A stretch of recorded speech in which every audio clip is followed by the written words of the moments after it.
누가복음 23장 34절에서 37절까지 말씀입니다.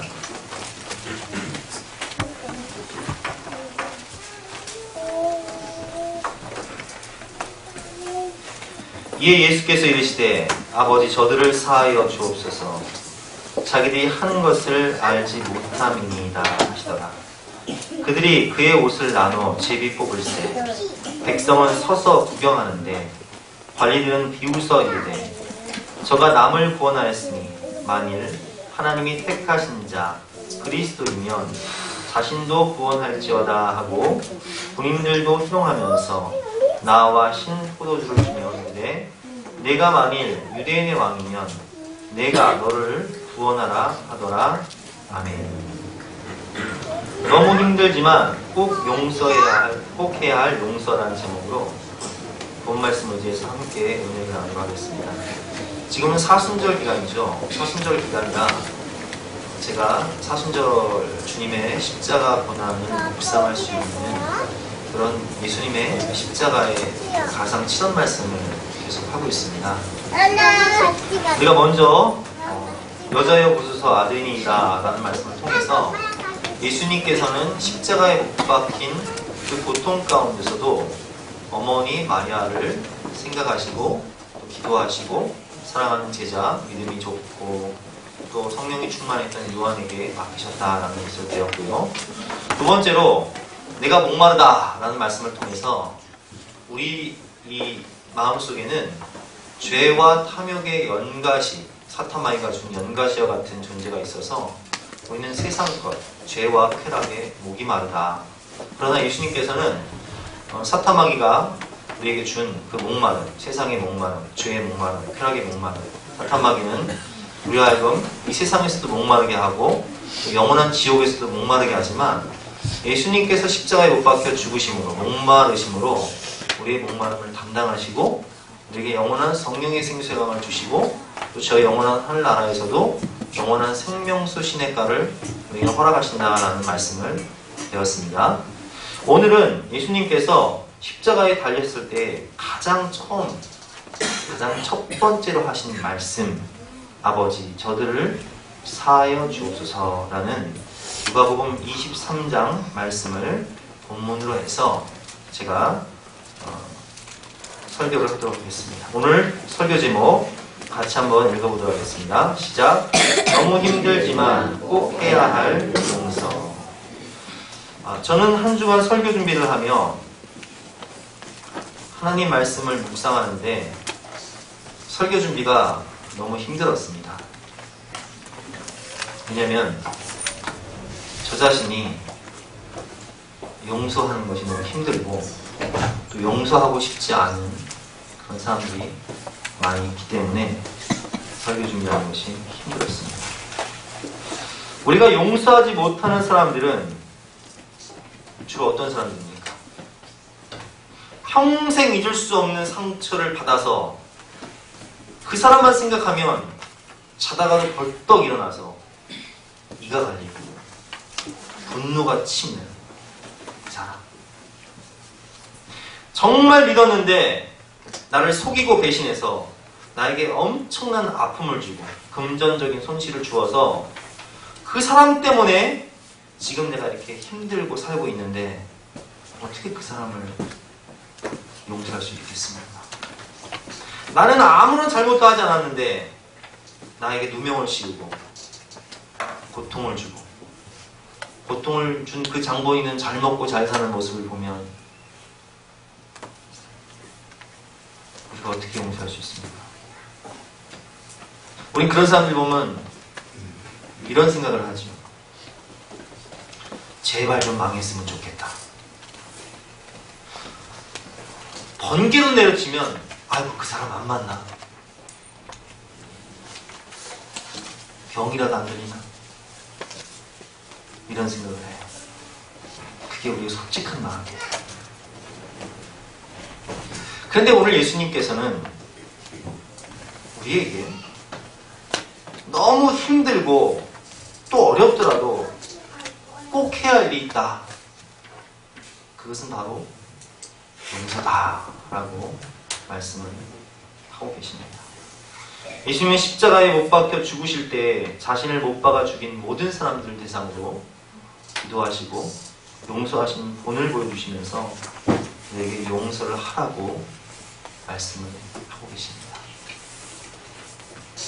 그렇다면 우리가 왜 그들을 용서해야 할까요? 첫 번째로, 그들을 용서하지 않으면 나 자신이 죽기 때문입니다. 1년 중 단 하루도 그 원수를 생각하지 않은 날이 없고, 그 사람을 생각하면 치가 떨리고 잠이 안 오고 밥맛도 떨어지고, 그 사람과 비슷한 사람만 보아도 분노가 치솟고 욕이 나온다면 이것은 바로 내 영이 사탄 마귀에게 묶여있다는 확실한 증거입니다. 그것은 마치 그 사람과 나를 쇠사슬로 묶고 그 사람이 준 과거의 상처에 비어서 꼼짝 못하는 인생, 그거 같은 거예요. 그래서 기름 부으심이란 책을 쓴 송기철 장로님은 이렇게 표현을 하시더라고요. 용서하지 않는다는 것은 마치 쥐약은 자기가 먹고 상대가 죽기를 기다리는 것과 같습니다. 그러면 상대방은 안 죽고 자기가 죽게 됩니다. 이렇게 쓰셨더라고요. 내가 쥐약을 먹고 상대방이 죽기를 기다리는 것과 같다. 그런데 여러분, 이건 사실입니다. 일본의 오사카에 있는 대학에서 실험을 해봤어요. 4시간 동안 개를 묶어놓고 아주 엄청나게 화를 내게 만든 거예요. 4시간 동안 묶어놓은 개를 막 학대하면서 화나게 만든 다음에 그 개의 뇌수를 빼서 조사해보니까 시안이라는 독극물이 다량 검출되었는데 그 양이 개를 80마리를 죽일 수 있는 그런 독극물이 검출된 거예요. 우리가 누군가를 미워하고 누군가를 증오하고 분노하게 되면 그 독이 내 마음에 스며들어요. 그래서 내 심령을 지옥으로 만들고, 그 미움과 분노가 우리 가정 가운데 스며들면 가정이 지옥이 되어버리고요, 미움과 증오가 교회 안에 들어오면 교회가 지옥으로 변하게 되는 것입니다. 그렇기 때문에 분노에 매여 사는 인생은 나 자신을 죽이고 가정을 죽이고 교회를 지옥으로 만드는 지름길이에요. 대표적인 예가 압살롬 같은 경우는 미움과 분노에 사로잡혀서 인생을 살다가 결국은 자기도 죽고 자기 형제도 죽이고, 그리고 1만 명이나 되는 그런 이스라엘 군사들을 죽이게 하는 그런 모습을 보게 될 수 있죠. 특별히 이 미움과 분노는 우리가 아무리 기도한다 할지라도 기도의 문을 막아버립니다. 내 마음속에 미움과 증오가 가득한 상태에서 기도를 하면 마음의 문이 안 열리고 영의 눈이 안 열리고 하늘 문이 안 열리고 기름 부으심을 막는 도구가 되는 것이 미움과 증오예요. 그러나 내가 누군가를 용서하면, 이 증오와 분노와 미움을 버리고 용서하면 그때 맡겼던 것이 뚫리고 묶였던 것이 풀리는 역사가 일어나서 그때부터 하늘의 은혜가 내 마음 가운데 오게 되고 기도의 문이 열리고 성령의 기름 부으심이 내 마음 가운데 폭포수와 같이 쏟아지는 것을 우리가 경험할 수가 있는 것입니다. 그래서 용서는 누구를 위해서 하냐? 바로 나 자신을 위해서 하는 거예요. 두 번째로, 왜 우리는 그 사람을 용서해야 되는가요? 그것은 현재는 그 사람이 자기의 죄를 깨닫지 못하지만 나중에는 깨닫게 될 것이고, 또한 하나님께서 그 죄값을 반드시 그 사람에게 물으시기 때문에 우리는 용서를 해야 됩니다. 여러분, 나 자신이 스스로 재판장이 되어서 나 자신을 심판하려고 하지 마세요. 그럼 그 심판을 누구한테 맡기냐? 하나님께 맡기세요. 오늘 예수님도 이렇게 기도하시죠. 이에 예수께서 이르시되 아버지 저들을 사하여 주옵소서, 자기들이 하는 것을 알지 못함이니이다 하시더라. 그들이 그의 옷을 나눠 제비 뽑을세. 예수님은 그들이 하는 일을 알지 못합니다. 그들의 무지를 위해서 기도하고 계세요. 여러분, 우리에게 고통을 준 그 사람은요, 지금은 몰라요. 나중에 깨닫게 됩니다. 그리고 또한 하나님 그들로 하여금 반드시 대가를 치르게 하신다는 거예요. 야곱의 이름이 발목 잡는 자, 약탈자, 사기꾼 이런 이름이잖아요. 정말 그런 인생을 살았어요. 그는 자기의 친형 에서를 속여서 팥죽 한 그릇에 장자권의 축복을 받고, 그리고 아버지, 눈이 어두웠던 아버지를 속여서 장자의 축복 기도를 받은 다음에, 그렇게 하지 않아도 하나님께서는 그에게 장자권을 주신다고 약속하셨는데, 인간적인 잔꾀로, 잔머리로 사기꾼 행세를 행하면서 그렇게 남을 속이며 살아가니까 외삼촌 라반의 집에 가서 20년 동안 외삼촌에게 이용당하고 고생하지 않습니까? 그뿐만 아니라 그의 말년에는 그의 자식들이 요셉이 죽었다고 자기 아버지를 속이고, 그 제일 사랑하는 아들이 요셉이 죽은 줄만 알고 평생을 가슴앓이 하면서 자식들에게 속임을 당하는 그런 아픔을 당한다는 거예요. 하나님은 대가를 치르게 하세요. 여러분, 믿음의 조상 요셉의 형제들도 마찬가지입니다. 요셉을 저 애굽으로 팔아가지고, 아라비아 상인들에게 팔아가지고 결국 자기 형제였던 요셉을 노예로 만들어버리지만, 그들이 그 요셉을 판 것 때문에 얼마나 평생 동안 고생을 하고 가슴앓이를 합니까? 나중엔 애굽의 총리가 된 요셉을 보면서 벌벌벌 떨고, 자기 아버지 야곱이 죽자 혹시나 요셉이 보복하지 않을까 벌벌벌 떨면서 비참한 인생을 살고 있는 그 형들의 모습을 보십시오.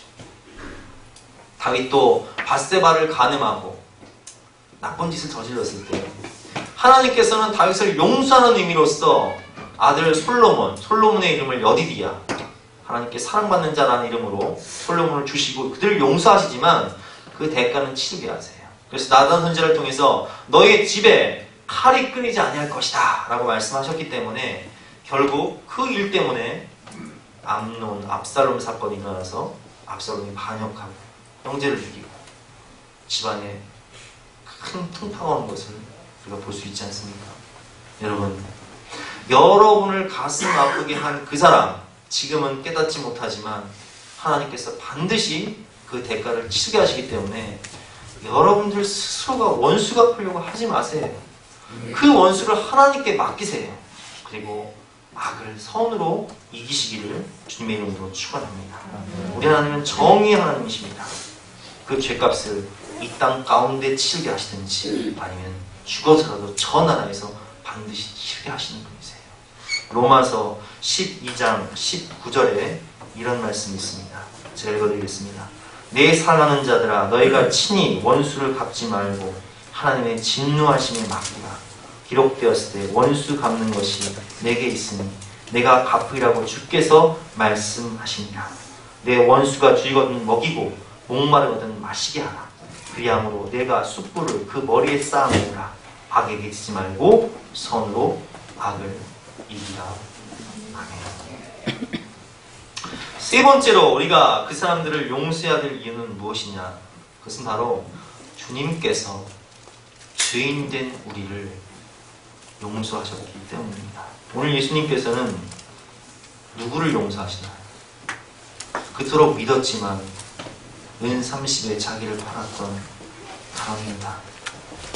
그토록 믿었지만 예수님을 3번이나 부인한 베드로. 아무런 죄가 없음에도 예수님께 누명을 씌우고, 진리를 알았지만, 진실이 무엇인지 알았지만 자기의 권력을 유지하기 위해서 예수님을 넘겨준 본디오 빌라도, 자기의 기득권과 권력을 유지하기 위해서 예수님에게 누명을 씌운 대제사장과 바리새인들, 자기가 생각하는 메시아가 아니라고 예수님을 십자가에 못 박으라고 외쳤던 모든 군중들, 그리고 예수님을 조롱하고 지지하는 로마 병정들까지 예수님께서 용서하실 뿐만 아니라 그 무리 안에는 바로 저와 여러분들이 포함되어 있어요. 우리는 죄와 허물로 우리가 사시는 그 십자가에서 고통당하고 죄값을 치러야지만 주님께서 친히 담당하신 분, 우리에게 영생과 자유를 주시기 위하여서 지금 값을 치고 계시잖아요. 그래서 우리는 용서를 받았기 때문에 용서를 해야 됩니다. 마태복음 18장에 보면 이런 말씀이 있습니다.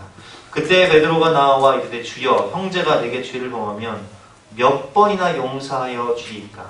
7번까지 하오리까? 7번 정도 용서해 줄까요? 여러분, 여러분의 형제들이 같은 실수를, 같은 잘못을 7번 정도 한다면 7번 용서하시겠습니까? 예수님께서 뭐라고 말씀하시냐? 예수께서 이르시되 내게 이르노니 7번뿐 아니라 7번을 70번까지라도 할지니라 하면서 어떤 비유를 하시냐? 1만 달란트 빚진 자의 비유를 하세요. 여러분, 한 달란트가 지금 돈으로 환산하면 한 4억 정도 됩니다. 근데 1만 달란트를 빚졌어요. 이 사람이 돈을 갚을 길이 없어요. 그래서 이 1만 달란트 빚진 사람을 임금이 결산하기 위해서 불렀는데 갚을 능력도 없고 아무것도 없어요. 죽여도 할 말 없는 거예요. 그러나 이 사람이 사정을 합니다. 그 종이 엎드려 절하 이르되 내게 참으소서 다 갚으리이다 하거늘 27절에 보면 그 종의 주인이 불쌍히 여겨 놓아보내며 그 빚을 탕감하여 주었더니 네 애들이 불쌍하다. 네 아내가 불쌍하다. 가서 열심히 살아라 하면서 1만 달란트를 탕감해 주었는데 그 사람이 길거리를 지나가다 누구를 만나냐면 자기에게 100데나리온을 빚진 사람을 만나는데 100데나리온은 지금 돈으로 환산하면 50만원에서 100만원 사이밖에 안 되는 돈이에요. 자기는 1만 달란트 그 갚을 수 없는 돈을 용서받고서 100데나리온 빚진 자를 잡고 멱살을 붙잡고 그 사람을 감옥에 쫓깁니다. 그래서 이 비유를 통해서 하나님은 우리에게 뭐라고 말씀하시냐? 33절 말씀 같이 읽어보도록 하겠습니다. 시작. 내가 너를 불쌍히 여김같이 너도 내 동료를 불쌍히 여김이 마땅하지 아니하냐 하고, 내가 너를 불쌍히 여김같이 너도 내 동료를 불쌍히 여기는 것이 마땅하지 아니하냐. 그리고 35절에 이렇게 말씀하십니다. 같이 읽도록 하겠습니다. 시작. 너희가 각각 마음으로부터 형제를 용서하지 아니하면 나의 하늘 아버지께서도 너희에게 이와 같이 하시리라. 아멘.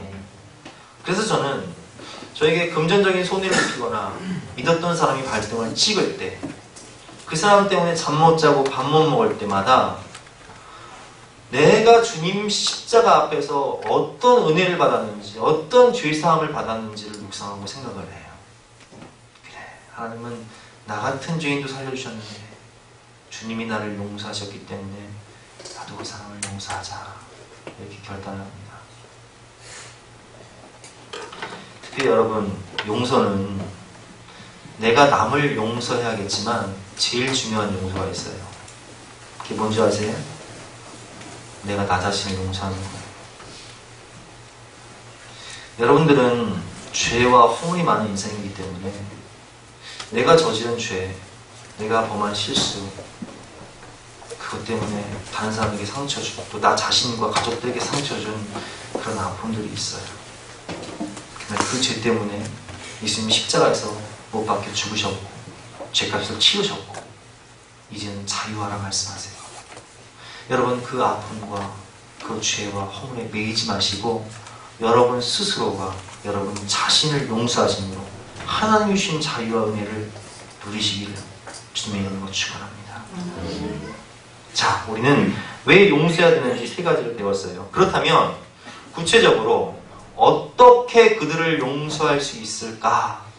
또 세 가지를 배워보도록 하겠습니다. 우리가 어떻게 그들을 용서할 수 있을까? 첫 번째로, 용서는 하나님의 명령입니다. 감정적으로 생각하지 마시고 의지적으로 순종하시기를 바랍니다. 이건 실화인데요. 정원석 목사님이라는 분이 1972년에 신학대를 졸업한 상태에서 누명을 쓰게 됩니다. 동네에서 초등학생 여자애 한 명이 성폭행을 당하고 그리고 아주 비참하게 살해를 당해요. 근데 그 누명을 누가 쓰게 되냐면 바로 이 목사님이 쓰게 된 거예요. 자기는 이 여자애를 건드린 적도 없는데 그 당시에는 이제 유신체제였기 때문에 과학 수사하는 게 없었잖아요. 그냥 뭐 의심 가는 사람 불러다가 고문하고 자백 받고 실적 올리고 그런 시대였거든요. 그래서 이분이 이제 재판을 받게 되는데 무기징역을 받아요. 여러분 같으면 어떻게 하시겠어요? 무기징역을 받고 감옥살이를 하는 가정 가운데 아내는 홀로 두 자녀를 키우고 그 두 자녀를 키우는 가정 가운데 아내가 교통사고를 당해서 또 한쪽 발을 절단하는 그런 수술을 받는단 말이에요. 모진 고생을 하죠. 나는 아무런 잘못이 없는데 그런 고생을 아내가 하고 아이들이 고생을 하고 또 내가 감옥에 갇혀 있어야 돼. 근데 그런 가운데 이분은 기도하면서 그 모진 세월을 인내하고 또 용서하고 지내다가 모범수로 15년 만에 풀려나게 됩니다. 하지만 모범수로 풀려났다 할지라도 자기가 살인자고 또 그 아이를 성범죄를 했다는 낙인이 찍혀서 사람들은 자기에게 늘 이상한 눈초리로 바라보고 할 일이 없어요. 결국 자기의 억울함을 풀기 위해 재판을 다시 하게 돼서 39년 만에 무죄 판결을 받게 됩니다. 39년 만에. 얼마 전에 이제 무죄 판결을 받게 되었는데 기자가 이 목사님을 인터뷰를 할 때 이렇게 묻더라고요. 그 억울함과 그 분노와 미움, 당신은 아무런 죄가 없었는데 그들이 너무 밉지 않았습니까? 그들을 죽이고 싶을 정도로 밉지 않았습니까? 근데 이 목사님이 이렇게 대답을 하시더라고요. 제가 그대로 읽어드리겠습니다. 그동안 걸어온 내가 지나온 모든 것이 다 감사합니다. 어떤 일부분만, 하나만 감사한 게 아니라 전부가 감사합니다. 무기징역이니까 죽기 전에 나를 꺼내주시면 내가 신학교 졸업반 때 벽장 속에 들어가서 울면서 서원한 자비랑 목회를 하고 싶었습니다. 지금은 그렇게 할 수 있게 돼서 감사하고, 나에게 그 아픔을 주고 나를 억울하게 감옥에 보낸 그 사람들 당연히 용서해야죠. 그러면서 이렇게 말씀하십니다. 우리가 주기도문을 왜 자주 외웁니까? 주기도문에 나오죠. 여러분, 주기도문에 뭐가 나오죠? 우리가 우리의 죄를 용서하는 것 같이 우리의 죄를 사하여 주옵소서. 이 목사님은 이렇게 말씀하시는 거예요. 우리가 주기도문을 왜 자꾸 외웁니까? 우리가 우리의 죄를 사하여 준 것 같이 우리의 죄를 용서하여 주시옵소서. 이렇게 외우지 않습니까? 나는 이 액면 그대로를 믿었습니다. 그리고 순종했습니다. 이렇게 말씀하세요. 여러분, 용서는 감정의 문제가 아니라 하나님께서 우리에게 하신 말씀이기 때문에 의지적으로 순종해야 되는 문제예요. 이게 무슨 신앙이냐? 로드십 신앙이에요. 하나님을 왕으로 모신다면 내 감정과 내 생각이 하나님의 말씀과 충돌이 될 때 내 생각과 내 감정을 따를 것이냐, 아니면 하나님의 말씀을 따를 것이냐. 하나님의 말씀을 따르고 하나님을 왕으로 모시는 신앙이 바로 로드십 신앙이에요. 여러분, 예수님을 구주로 영접하셨습니까? 예수님을 구주로 영접했다는 것은 하나님이 나의 왕이기 때문에 그분이 말씀하시면 내 상황과 내 감정과 내 마음과 내 이성이 용납을 못한다 할지라도, 헤아릴 수 없고 파악할 수 없을지라도 하나님 말씀에 순종하는 것이 바로 주님의 진정한 제자고 주님을 영접한 사람들이에요. 그래서 우리는 내 감정과 내 마음이 허락하지 않는다 할지라도 의지적으로 하나님 말씀에 순종해야 되는 거예요. 여러분, 예수님께서 산상수훈에 마태복음 5장에 이런 말씀하셨어요. 또 내 이웃을 사랑하고 내 원수를 미워하라 하였다는 것을 너희가 들었으나 나는 너희에게 이르노니 너희 원수를 사랑하며 너희를 박해하는 자를 위하여 기도하라 말씀을 하시고, 오늘 십자가상에서 정말 원수를 사랑하며 핍박하는 자를 위해서 기도를 하십니까? 안 하십니까? 하나님 말씀이잖아요. 하나님 말씀을 선포하셨을 뿐만 아니라 그 말씀을 실천하시고 적용하시고 순종을 하세요, 안 하세요? 하세요. 감정과는 상관없이, 내 마음과는 상관없이 하나님 말씀이시기 때문에 본을 보이시고 또한 정말 순종하는 것을 우리에게 보여주시는 것입니다. 신앙생활 하면서 여러분, 열심히 있게 신앙생활하는 거 중요해요. 열심히 있게 믿고 열심히 기도하고 열심히 봉사하는 것도 중요하지만, 여러분, 열심은 세상에 있는 사람들도 열심히 일하고요, 열심히 가정생활하고 열심히 돈 법니다. 진정 예수 그리스도를 믿는다는 것은 뭐냐? 성품의 변화예요. 인격의 변화예요. 예수님의 마음이, 예수님의 말씀이 내게 임하는 거예요. 감정적으로 생각하지 마시고 의지적으로 순종하십시오. 두 번째로 우리가 어떻게 하면 그들을 용서할 수 있을까요? 그것은 바로 예수님처럼 기도하는 것입니다. 그리고 예수님처럼 표현하는 것입니다. 예수님께서는 십자가에 못 박혀 죽으시면서도 아버지여 저들의 죄를 용서하여 주시옵소서. 저들은 지금 저들이 한 일을 알지 못합니다. 라고 말씀하시며 자기를 박해하고 누명씌우고 죽이려는 자들을 위해서 뭐 하세요? 기도하세요. 그리고 표현하세요. 여러분, 용서하는 것은 정말 쉽지가 않습니다. 내가 당한 수치와 억울함과 또 증오심, 그것은 내 온 몸에 퍼진 독이 되어서 우리의 영혼 깊이, 뼛속 깊이 스며들죠. 그걸 어떻게 쉽게 뽑아내겠습니까?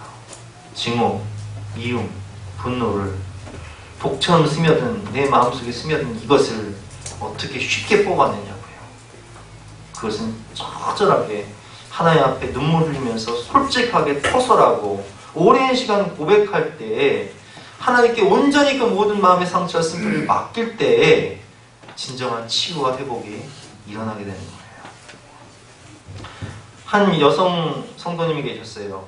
류마티스 관절염으로 12년 동안 고생하던 분이셨는데 수치가 40이 정상인데 한 200까지 올라가게 되면요, 호흡하기도 어렵고 관절에 염증이 심해서 정말 손톱으로 막 벽을 긁으면서 그 아픔을 참았다고 하니 얼마나 고통스럽겠습니까? 근데 여러분, 관절이 안 좋으신 분들, 류마티스 관절염이나 관절이 안 좋으신 분들은 누군가를 미워하는 마음이 있을 확률이 높습니다. 누군가를 미워하거나 증오나 분노하게 되면 그 독이 관절 속으로 스며들어요.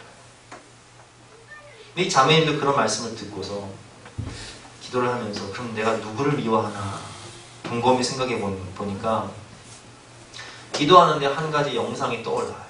옛날 일인데 자신의 그 아버지가 술을 마시면 술에 취해서 항상 집에 들어와서 공포 분위기를 조성하고 엄마를 때리는데 엄마를 그냥 때리는 게 아니라 피가 터지도록 엄마를 때리는 거예요. 그 모습을 보면서 이 딸은 정말 아버지를 용서하지 않아야겠다라는 증오심과 분노가 그 마음에 가득 차게 됩니다. 그래서 그 영상이 떠오르면서 내가 아버지를 미워해서 지금 내 마음이 또 내 몸이 이렇게 피폐하게 됐구나 그걸 깨달았어요. 깨달았는데 그 아버지를 용서하는 것이 여러분 쉽겠습니까? 쉽지 않아요. 받은 고통이 너무 커서, 아픔의 상처가 너무 깊어서 그는 그것을 깨달았지만 도저히 용서할 수 없어서, 자신의 의지로는 용서할 수 없어서 하나님의 그 성령의 감동하심, 용서해라, 용서해라 말씀하시는 그 말씀에 거부합니다. 하나님, 저 용서하기 싫어요. 여러분, 이렇게 기도하시는 분들 있죠? 하나님, 내가 죽을지언정, 심지어 내가 지옥에 갈지라도 내 그 인간 용서 못합니다. 마찬가지, 이분도 그렇게 거부했어요. 그러나 성령께서 계속 사랑의 마음을 주시고 용서하는 마음을 주시니까 이분이 다시 이렇게 기도합니다. 주님, 제대로 못합니다. 지금 저는 못하겠어요. 주님 도와주세요. 주님 도와주세요. 이렇게 기도하자 머리 위로 따뜻한 주님의 사랑이, 그 주님의 은혜가 폭포수처럼 쏟아져 내리는 것을 느낄 수 있었어요. 그러자 그 자매님 마음 가운데는 참된 평안이, 하늘로부터 내려오는 참된 평안과 위로와 치유와 회복이 임하게 되고 아버지의 영혼을 위해서 구원할 수 있는 사랑의 마음이 생기도 하는 거예요. 그래서 아버지의 영혼을 위해서 간절한 마음으로 기도할 때 하나님의 영이 그를 만지시고 하나님의 영이 그를 치유하시고 하나님의 영이 그를 회복시키셔서 약을 먹지 않아도 통증이 사라지는 질병으로부터의 치유를 얻고 가정의 회복과 심령의 회복을 얻게 되었다라는 간증을 제가 본 적이 있습니다. 코리텐붐이라는 그 루마니아 여성분이 계셨어요. 루마니아가 아니라 화란 여성인데, 이분은 2차 세계대전 때 아버지하고 언니하고 자기 남동생하고 같이 어떤 일을 했냐면은, 그 나치에 의해서 600만 명의 유대인들이 학살당했잖아요. 죄 없이 학살당하는 유대인들을 숨겨주기 위해서, 쉰들러 리스트처럼 그들을 숨겨주기 위해서 그들을 막 감춰주는 일을 했단 말이에요.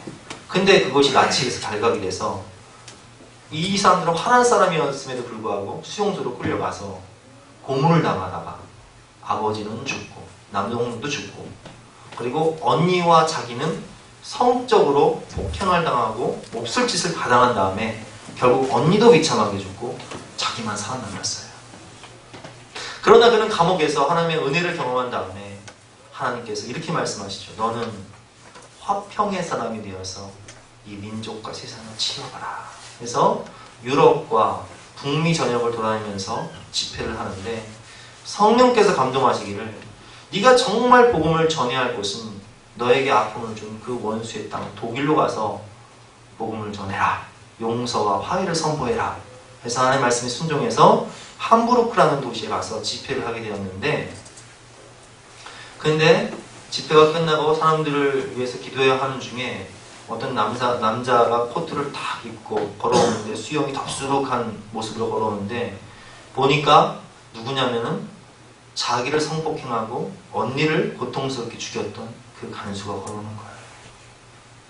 마음속에서는 분노가 치밀면서 침을 뱉고 따귀를 팍 때리면서 온갖 욕설을 하고 싶었는데, 성령께서 말씀하십니다.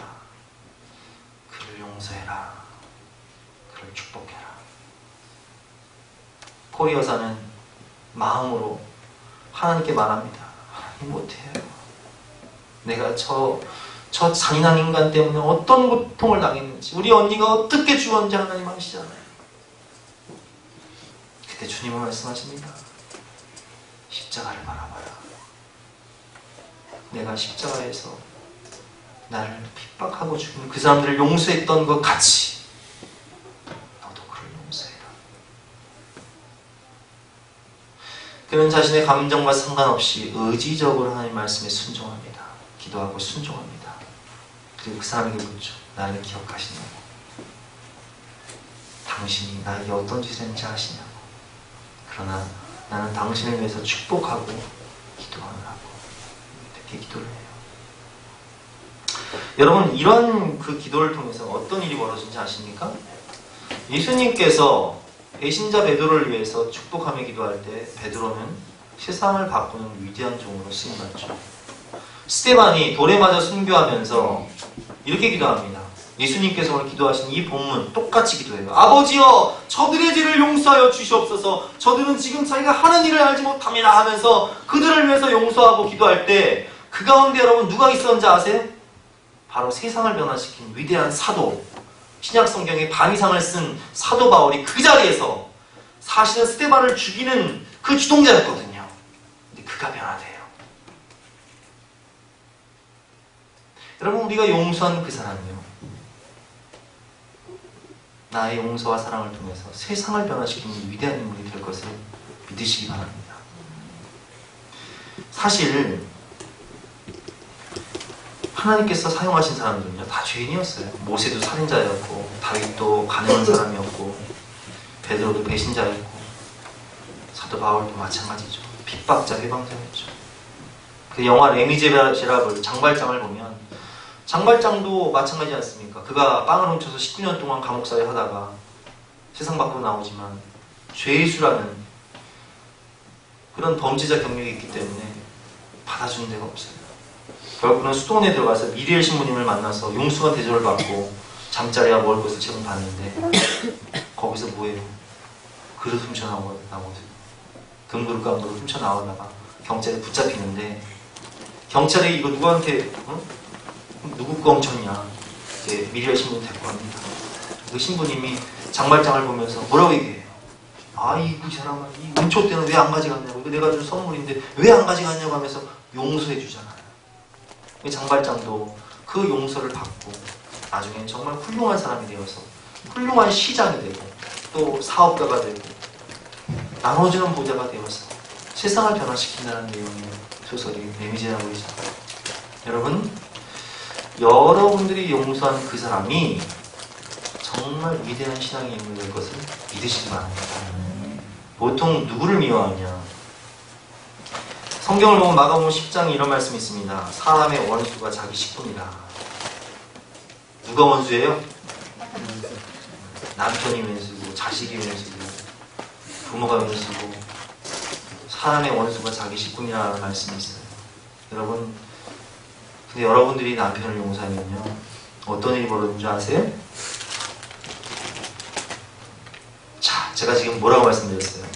여러분들이 용서한 사람이 위대한 신앙의 인물이 됩니다. 이렇게 고백해 드렸죠? 그럼 여러분들 이렇게 얘기하실 거예요. 아이고 다 늙어 빠져가지고 이제 천국 갈 날도 얼마 안 남은 저 양반이 무슨 위대한 인물이 되겠어요?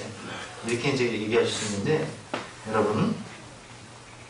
여러분이 남편을 용서할 때 여러분의 자녀가 하나님께 위대하게 쓰임받게 됩니다. 전 정말 그런 거 많이 봤어요. 여러분, 잘못된 만남, 내가 어찌하여 이 양반을 만나서 이 평생도록 고생을 하고, 잘못된 만남, 주여. 네, 여러분, 그 잘못된 만남을 통해서 지금 여러분들에게 효도하고 또 앞으로 이 민족과 세상을 세우게 할 여러분의 자녀가 태어난 거예요. 하나님께 감사하세요. 용서하세요. 사랑하세요. 축복하세요.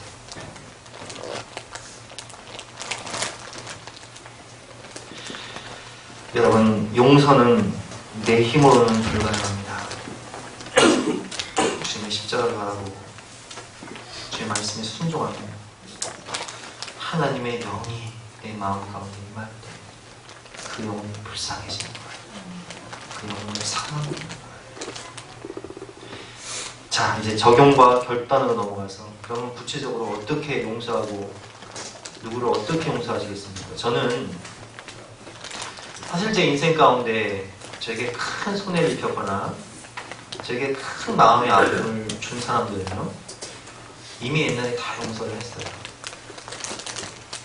하지만 이 설교를 준비하면서 혹 자잘하게 나를 섭섭하게 하거나 내가 최선을 다해 해줬음에도 불구하고 내 마음을 아프게 하고 나를 이용하고 나를 찾아오지 않았던 사람들, 그 사람들을 위해서 기도하고 또 연락하고 또 축복하고 그렇게 했어요. 여러분도 그렇게 적용하시면 됩니다.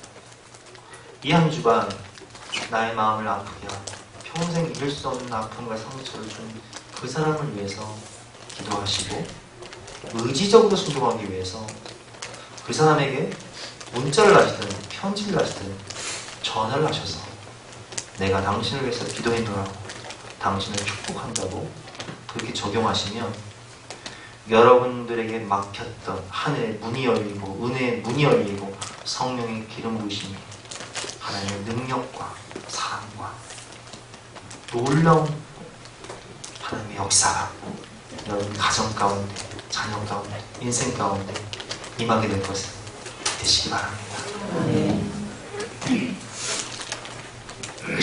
그래도 용서 못 하시겠습니까?